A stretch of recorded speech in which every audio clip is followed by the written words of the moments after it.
Hello po. Isang magandang umaga po sa inyo, mga kababayan, mga minamahal. Ngayon po ay 15 ng Marso 2025 at ang oras po dito sa Los Angeles, California ay alas 8:03 ng umaga. Araw po ngayon ng Saturday. At medyo wala na yung bagyo. 3 araw din yung bagyo dito sa Los Angeles. Opo, biglang lumamig at umulan-ulan. Pero ngayon medyo may araw na. Kaya okay na. Nais ko po mag-vlog mga kababayan, mga minamahal, patungkol dito sa naobserbahan ko. At marami na rin po ang nagbablog. Kagabi nga napuyat ako eh. Alauna na ako nakatulog dahil sa kababrowse sa YouTube. Ang title ko po ngayon ay yung naganap na hearing dyan sa ICC, yung preliminary atan o first hearing, na kung saan ay maraming nakaobserba na hindi uubra yung drama ni Duterte sa ICC. Ang title ko po ngayon ay Hindi uubra ang drama ni Duterte sa ICC. Yan po. Pero maiksi lang po ito kasi ipagpapatuloy ko yung dinidiscuss ko kahapon. Opo. Dalawang dalawang parte. Pero mas mahaba doon sa kahapon kasi gusto kong ipaliwanag na maigi kasi ang dami rin nagdidebate na ngayon patungkol doon sa Rule 59. Ang dami na po at dadagdagan ko yun. Opo. Sa ngayon muna ay itong hindi uubra ang drama ni Duterte sa ICC. Opo. Kasi po ay nakita doon na para siyang maamong tupa. Opo. Opo. Yun po ang nakita doon. At sa Biblia po, mayroon po tayong mababasa, pero hindi ko na isinulat dyan, ay beware, sabi po ng Biblia, beware of false prophet o false teacher o kahit na politiko, pwede yan, applicable po yan. Ang Biblia po ay applicable po yan kahit na who come to you in sheep's clothing but inwardly they are ravenous wolves. Yan po ang advice sa atin ng ating Panginoon. Beware of false prophets who come to you in sheep's clothing but inwardly. Hindi ba? Nakagkuhan sila nakabalat kayo sila o nakasuot sila na parang tupa, maamong tupa.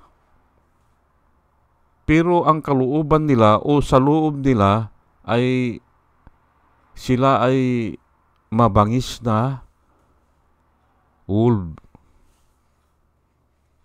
Yan po.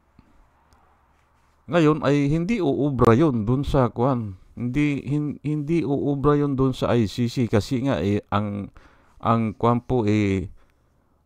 ang Pilipinas po ay ang Republika po ng Pilipinas ay may 100 taon na ba tayo? Wala pa ata ang Republika wala pa. Kasi yung Constitution natin ay 1935 lang yan. Pero nagkagira, 1945. So, nag-umpisa talaga tayo ay after the war. Hindi ba? So, siguro 50s na yan. Ay ang dyan po sa Europa ay na po sila, established na po sila dyan May mga record na sila ng ganyan. Kaya hindi na uubra yan. Hindi na po uubra yan. At ito naman si Medial Dia ay kung ano-ano ang pinagsasabi doon. Hindi ba? Kisyo daw kinidnap si si Duterte. Technically daw ay hindi nga sunod yung siguro nga yung rule 9 yung article number 59 ang ang nilalaban nila. Hindi raw nasunod ang palatuntunan sa pag-aristo. Kaya basically sabi ay daw kidnapping ay hindi naman uubra yan doon sa ICC. Kasi nga sinabihan siya na saka na lang italakay yan. Sa ngayon ay muna yung in-identify muna nila si Duterte at in-inform siya doon sa charge sa mga demanda sa kanya at sinabi ang next hearing September ata. Yun lang. Ay ito naman si Medial Dia ay dinala doon ang mga kaipalan, hindi ba? Nagsasalita doon hindi ba? Ay hindi out of order ngayon o kaya wala sa hulog. Opo. Yun lang ang gusto kong i-share sa inyo na hindi uubra yung drama. Ang dami nga nagko-comment sa YouTube ay natalo daw ni Duterte yung mga best actor. Kasi parang mahina yung busis niya Na-adjust nga niya Mabagal, na mahina, na parang wala siyang lakas. Ay kailan lang nung nasa Hong Kong siya nagbiro siya na baka kung yung isang month siya doon mabuntis niya yung mga babae doon di ba? Yun po hindi ba? At yung pagsasalita niya ay talagang may puwersa, hindi ba? Ayan, kaya nga marami nakapansin na puro drama, hindi ba? Puro drama. Pero ako ay matagal ko na po sinasabi yan doon sa comment section po ng Philippine Daily Inquirer na ang gobyernong ito wala nang totoo Nung kay Duterte, wala nang totoo diyan kako, puro drama yan. Puro drama. Dapat naman kako paminsan-minsan magsabi sila ng totoo. Yun ang sinusulat ko doon. Kasi kawawa ang mga tao kung ang pinaniniwalaan ng tao ay yung make believe, hindi ba? Pampelikula, hindi ba? Ayan, ganyan kay Ipi, hindi ba? Puro ganyan ang pinapakita lang ganyan kay Ruben Hood Padilla, puro drama. Hindi nag-aaral. Wala sa katotohanan. Hindi ba? At si Ipi ngayon, payakap-yakap pa, hindi ba? Ang dami po na nagkukumin, delikado. Delikado yung kayamanan, hindi ba? Ang sabi ng iba, delikado ang kayamanan ni Duterte na naipon niya. Baka mapunta raw kay Ipi. Ay, wala tayong magagawa dyan. Hindi ba? Kung yan talagang ang buhay nila, hindi ba? Kung yan ang kasaysayan ng buhay nila, ay wala tayong magagawa dyan. Kasi nasa Biblia po yan Opo, nasa Biblia po yan Sinulat ni Solomon, and that is evil. Sabi niya. Ni Solomon po. na anhonos, sabi ni Kwan ni Solomon po anhonos, sabi niya kung mag-aasawa, yung asawa mo na naiwan at napunta doon ang mga ayaw ko na po i-discuss sana, pero ang dami po nagkukumin sa Kwan dyan sa YouTube. Ang sabi po ng Biblia ay yung asawa mo ay nag-asawa ng iba at yung kayamanan na naipon mo ay napunta sa kanya. That is evil, sabi po ng Biblia. Ay oo nga. Ay pero nga wala tayong magagawa dyan. Wala. Kung yan ang kapalaran o yan ang simpre kwampo yan parang ano bang tawag doon? Yung bingayans po yan ng Diyos. Opo. Sa pag-aaral ko po wala tayong magagawa yan. Kung ganun talaga ang kanilang kasaysayan ng kanilang buhay, hindi ba? Wala po. Sinasabi ko lang po kasi nga ang dami po nagko-comment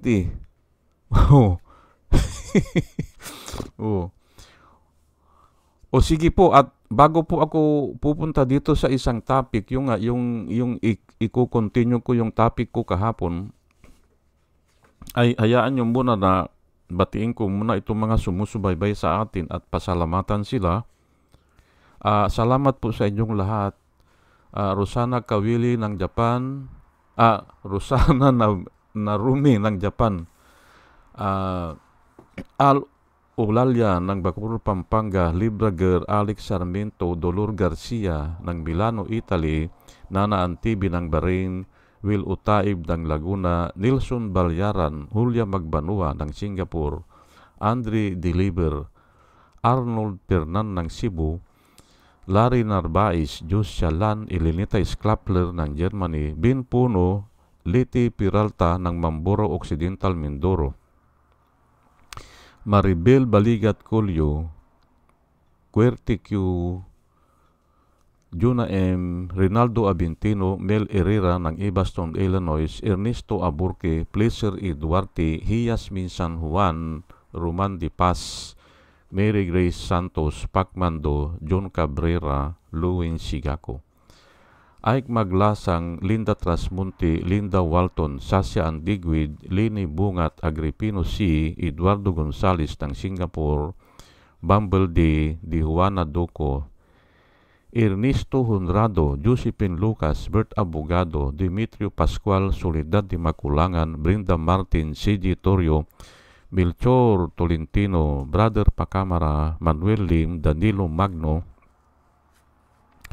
Lawrence Alindayo, Edelberto Infante, Bus Reyes, Paul Vincent Lim, Sonny Gaya, Rupino Baldos, B.T. Velasco, William Ilay, John D. Cinco, Victorino Repran, Norman Nabatar, Bonifacio Avila, Danilo Magno, Carl Alman, Salvi Ibanez, Dumus Ticton, Tibtib Mercado, Bernadette Francisco, User P.O., Cyril Andres, Hermihenil Dogarde, Ruben Delpin, Mama Gina, Lanzo Mintak, Leonardo Asibis at saka si Jose Tosi. Salamat po sa inyong lahat.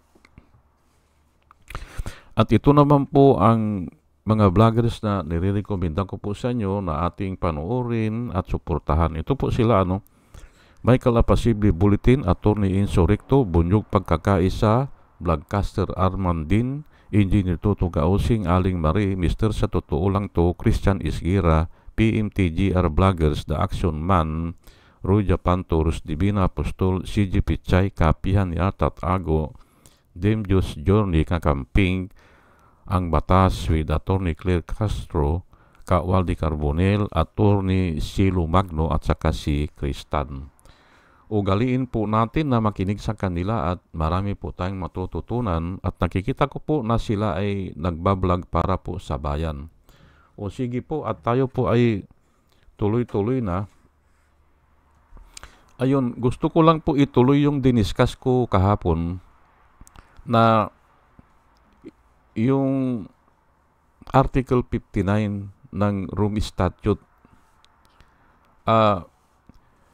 Ito po ang na-research ko. Opo. Kaya hindi pwedeng ilaban yun, yung Article 59 na yan. Sa Constitution po natin, sa 1987 Constitution, ito po ang nakasulat sa Article 2, Section 2 ng 1987 Constitution na tayo ay nag-a-adhere o nag-a-adapt sa generally accepted principle of international law as part of the law of the land and adheres to the policy of peace, equality, justice. Remember justice, freedom, cooperation, and amity with all nations. Ayan po, Sa bagay, ito ay prinsipyo lang ito o parang general lang ito. Ang Constitution po kasi ay masyadong general o yung term na ginagamit ay general. Pero mababasa na po natin dito na tayo ay, basahin ko lang ulit, the Philippines renounces war as an instrument of national policy, adopts the generally accepted principle of international law as part of the law of the land. Ayan po. Maliwanag po, hindi ba? Although na principle lang ito, siguro, ay, ayan, pinangunahan na, hindi ba? Nasa Constitution po yan. Ngayon, punta po tayo sa RA 9851. Ayan po, naandyan. Mahaba po yan. Section 17. Ang RA po ay ginawa po ito ng mga mambabatas. Opo. Sila ang gumawa niyan. Ay palagay ko may pinagkuhanan din yan. Maaring sa Amerika. At yung Amerika naman ay nanggaling pa yan doon sa Europe. At yung Europe naman ay mahaba na ang history niyan. Ngayon ay ito po, hindi ko na babasahin lahat, ito na lang itong naka-highlight ito. Yan yang naka-highlight dyan. In the interest of justice. Again, justice na naman, di ba? In the interest of justice, the relevant Philippine authorities may dispense with the investigation or prosecution of a crime punishable under this act if another court or international tribunal. Ayan po, ang linaw po, If another court or international tribunal is already conducting the investigation or undertaking the prosecution of such crime. Yan po. Batas po natin ito. Na ginawa po ito na pinagdebatyan ito ng mga congressman o yung mga mambabatas natin. Kaya umiiral po ito. Nasa Constitution, nasa RA, yan nga, RA 9851. Hindi ko na tatapusin kasi nga ay mahaba hindi. Ito pa pala. Instead, the authorities may surrender or extradite suspected or accused person in the Philippines to the appropriate international court. Ayan po. Ano po ang purpose ng kwan? Ano po ang purpose ng PNP? Huwag po tayo malito Ano po ang purpose din niya? Ay dakpin nga yung tao at ipresenta sa yung international court. Yan po, huwag po tayong malito. Huwag tayong malito. Yan po ang major task o ang gagawin ng PNP. Kasi nga, ay nakasulat po ipipresenta niya sa ICC. Kasi yun ang international court po Ngayon, ay papaano yung rule, yung Article 59 ng ICC? Nasunod ba yun o hindi? Nasunod po yun. Nasunod yan. At yan nga ang babalikan na natin. Pinakita ko lang dito na sa konstitusyon ay we adopt the generally accepted guide o principle of international law as part of the law of the land. Period na tayo dyan. Di ba? Tapos dito ay kung iniimbestigahan na raw ng ibang korte at yung usually ay international court or tribunal, hindi ba? Ay obligado tayo na ibibigay na sa kanila yung kaso. At yung tao ay huhulihin at ibibigay sa kanila. Yan po. Yung RA 9851. Ngayon ay balik na po tayo doon sa rule. Itong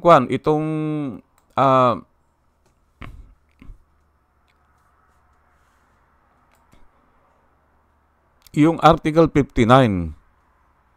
Ayan po, nababasa nyo. At ang title po ay Arrest Proceedings. Arrest lang po ito arrest lang. Just imagine, arrest lang po ito, pinagkakaguluhan. Hindi ba? Arrest proceedings lang ito o arrest procedure. Napakaiksi lang po niyan. Hindi ba? At hindi po pakikialaman yan ng ICC.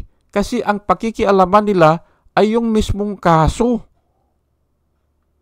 Hindi pakikialaman yan. Kung papaano nila inaresto, ay ang sinulat ko nga doon kanina doon sa YouTube even an angel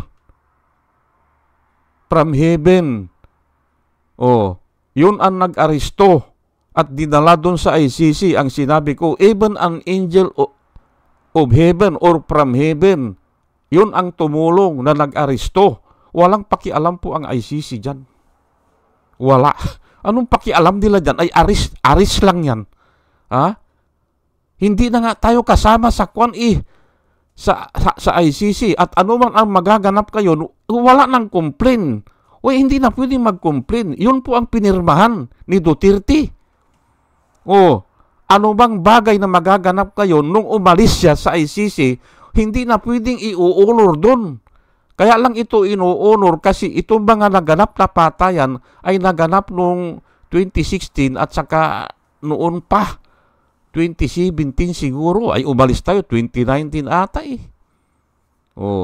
Kasi may 1 year pa ata yan Kung umalis ka, ay may 1 year pa. Hindi magtitik effect yun. Kaya 2019 ang alam ko. Ngayon, ay ito nga arrest proceeding. Kasi ako po ay nadi-discourage po ako dito sa mga tao kung minsan na para bang pinutulan ng kamay o pinutulan ng daliri yung isang tao. Ay hindi naman Ay bakit gagawin nating issue yan? Aresto lang yan. At yung nga sinasabi ko, naganap po yan. Yung mga requirement, ayan Yang tatlo, the warrant applies to the person. Yan lang ang i-verify. Yan lang. Ay si Duterte ba yun? Ay opo, siya yun. Letter B, the person has been arrested in accordance with the proper process. Nasunod ba yan? Ay oo dahil binasahan siya ng sakdal, hindi ba? Yung Miranda rights, hindi ba? Binasahan siya. Anong kaso niya? Ay ayan. Nasunod yan. Kahit na pa, ang hinahanap kasi ang interpretasyon kasi ng iba, kailangan daw dalhin, di ba? Dalhin sa Pasay City Court. Ay, delikado po yan eh. Oh, delikado po yan. At isa pa, ang mga biktima po, hindi nila idinimanda yan sa Pasay City. Ayaw na nila. Bakit? Ay wala na silang tiwala eh. Ang mga tao po sa Pilipinas, ang idinimanda lang yung mga pulis siguro. Pero si Duterte hindi idinimanda yan kasi nga wala na silang tiwala. Tapos, ang gusto ng iba dito eh, ibabalik ang kaso sa... Ay nasaan naman ang hustisya dyan, hindi ba? Nasaan ang hustisya? Ay kung sinabi nung judge sa Pasay City ay, palayain dyan. Ay alam naman natin na pwedeng takutin yan eh. Pwedeng okay. Dinala doon. Kaya niya bang ikustodiyan? Ang tanong ko po, kaya ba niya? Ay baka isang araw lang yan, makakalaya na yan. Kasi nga walang ang dinidiscuss ko, pag ikaw ang custodial estate, kung kaya mong ikustodiyan, pwede siguro. Ang custody po, kailangan may kakayahan ka para sabihin na pwede mong ikustodiyan. Ay, Pasay City Court, pwedeng kuwan yan ng mga tao, pasukin ng mga tao yan. Dahil walang kuwan yan, walang perimeter fence na mataas. Hindi katulad ng mga kuwan, yung kampo. May nagbabantay talaga. Ayan, bakit dadalhin mo sa Pasay City Court? Ayan po At saka isa nga ang sinasabi ko, ayaw na nga po ng mga biktima Yung kaanak ng biktima, wala nang tiwala bakit ibabalik mo? Saan ang logic? Sige nga, saan ang logic dyan? Yan po ang sinasabi ko. Whereas, ito mga requirement na sakali man na talagang ganun yan, payag na ako na ang nakasulat ay dadalhin sa Pasay City Court. Payag na ako. Pero, ano ang gagawin naman nun? Ano ang gagawin nung Pasay City Court? Ay, ayan lang nga, 3 lang isisiguraduhin yung tao. Ano pa? Ay, ang pagkaalam ko dito, ay,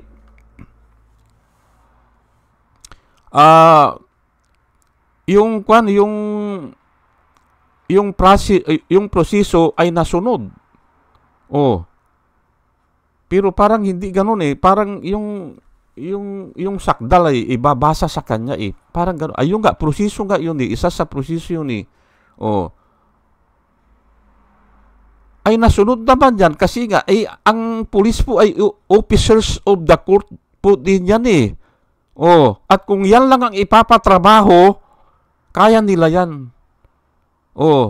Ang advocate po ay officers of the court din yan. Kaya din nila yan. Ay may mga abogado naman dyan. Hindi ba? Doon sa Nichols at saka doon sa International Airport, may mga abogado sila. Kaya yan. Itong task na ito. Bakit kailangan pa dalhin sa Pasay City Court? Na yun ang sinasabi ng iba. Ay nasaan po ang logic niyan? Una-una ay delikado po yan. At yun ang sinasabi ni Attorney Bueno. Napakinggan ko yung paliwanag niya. In case of national interest, sabi niya. In case of yung interest ng public order, sabi niya, pwedeng i-waive yan, sabi niya. There are exception to the rule, sabi niya. Ay simple, kung magkapatayan dyan, hindi ba? Ay doon nga sa, aywan ko kung sa niya ba yan o doon sa Nichols na may pinukpok ng cellphone yung pulis. Hindi ba? Pinukpok ng cellphone. Ganun pala yun kasi ipinakita po Yan po ang sinasabi ko na pero bilang pagwawakas kasi kulang na ang oras ko eh. Si Jesus Christ po, walang record na nilalaban niya ang karapatan ng pantao. Wala po. Wala pong ganun. Wala siyang, hindi yun ang pakay niya. Kaya siya bumaba dito. Ang pakay po ni Jesus Christ ay justice. Opo. Hindi yang human rights. Ako alam ko ang reason dyan. Kasi hindi niya nilalakad ang human rights. O bakit hindi niya nilalakad ang human rights. Pero itong aywan ko itong mga abogado na ito. Bakit yun ang gusto nilang ilakad? Samantalang si Jesus Christ, ang nilalakad ni Jesus Christ ay justice. Paano tayo ma-justify? Na bagamat tayo ay makasalanan, bagamat tayo ay wala ng pag-asa, bagamat tayo ay nalulung na sa kasalanan, opo, nalulung tayo sa kasalanan, i-justify niya tayo. Yung kasalanan natin ay ipupunta sa Kanya eh. At yung namang kabutihan niya ay ipupunta sa atin kung papaano yan. Hindi ko rin maipaliwanag yan. Pero yun po ang ginawa niya. Justice. Opo, i-justify niya tayo. Ay bakit itong mga abogado na ito ay ang nilalakad ay karapatan daw ni Duterte? Wala pong ganyan sa Biblia. Walang ganyan. Hindi nilakad ng Biblia na karapatan ng tao ito. Hindi po, walang ganun. Wala. Kaya dyan ako nagtataka eh. Pero alam ko po ang reason dyan. Bakit hindi nilalakad ng Biblia na ito, may karapatan itong tao na ito. Walang ganun eh. Wala. Opo. Pero kung nanonood po kayo sa akin, ay unti-unti malalaman nyo bakit wala, hindi nilalakad ng Diyos yan. Yang karapatang pangtao. Puro karapatang pangtao. Ako natatawa lang ako dyan eh. Hindi po. Ang nilalakad po ng batas. Kaya nasulat yan is to have justice or is to obtain justice. Sa iba, pwedeng sabihin is to obtain righteousness. Wala po yung sa to obtain the human rights. Wala po ganun. Wala po. Kaya nga, nagtataka ako, bakit yan ang nilalakad nila? Ngayon, sila po ay naliligaw. Opo, magaling pong magligaw ang diablo eh. Ito tayo ha, ito ha, human rights tayo ha. Parating ganun eh. Pero, wala po yan. Walang ibig sabihin yan. Kasi nga ang Biblia, hindi naman inopen yan o walang topic patungkol dyan. Ang Biblia po, ang sinasabi ay ito mga kawawa ito. Halimbawa, yung mahihirap, hindi ba pinapahirapan, ay huwag ganun. Yun po, kailangan justified lahat. Ganun. Opo. At palagay ko naman, ay nasabi ko na bakit itong Article 59 na ito, na ginagamit nilang ito ha, just imagine, rule lang yan. At saka, napakaliit o napaka-iksi niyan. Arrest lang yan eh, sa pag-aresto. At doon nila nilalagay ang subject matter, mali ang pag-aresto. Mali ang pag-aresto. Wala pong kuwan yan. Sa akin ha, wala pong bearing yan. Kasi para sa akin, mas mahalaga yung 10 utos. Ito kasi additional lang ito eh. Additional na kung saan ay yung 10 utos ay dinagdagan din ni Moses. Yung mga palatuntunan, may mga subsection siya na ikinabit doon sa utos ng Diyos. Na inuunor naman ng Diyos yun. Inuunor po yan. Pero, ang sabi po ni Kristo, kayo, kanya mga parisyo kayo eh. Ha? Mga hipokrito kayo eh. Dinadagdagan nyo yung batas o kaya pinapabuhat nyo ng mabigat na load ang mga tao. Kasi nga dinadagdagan eh. Pero ang mga finger nyo kanya, hindi naman nagbubuhat. Ayan po eh, hindi ba? O, dinadagdagan nila, iyan nga eh. Gustong ipatupad. Walang yan, additional lang po yan. Ang talagang totoong batas, huwag kang magnanakaw, huwag kang magangalon niya, huwag kang papatay, huwag kang magtestimony sa hindi totoo. Yan po ang talagang batas. At baliwala pa rin yan. Hindi pa rin maliligtas ang tao sa pagsunod sa batas. No one is justified by following the law is evident. Yan po nakasulat eh. No one is justified by following the law is evident. Kasi nga hindi naman talaga sinusunod yan. Hindi ba? Oh, pero ang gusto nila ay sundin lahat. Hindi ba? Iyan po ang Biblia. Kaya nga tayo, maliligtas lang tayo sa pananampalataya, sa faith. Hindi ko po kayo nililito, pero yan po ang katotohanan dyan para maipakita ko lang na yung pinakamaliit na batas, ang tawag kasi ni Jesus Christ dyan ay pinakamaliit na batas ang gustong ipatupad ng mga Pariseo. At ito nga, itong mga abogado na ito, gusto nilang ipatupad yan. At dahil dyan, mababaliwala na yung kaso, ay paano yung mga namatayan? Yan po ang sinasabi ko. Paano yung namatayan nang dahil lang sa technicality o nang dahil dyan sa maliit na procedure na yan na nilabag daw, ay pero sa akin, hindi po nilabag yan kasi na-identify siya eh. Oh, nabasahan siya ng sakdal eh. Paulit-ulit na lang ako. Oh, hindi ba? O sige po at hanggang dito na lang po at salamat po sa inyong pakikinig mga kababayan, mga minamahal, salamat po sa inyo. Salamat po sa inyong pakikinig.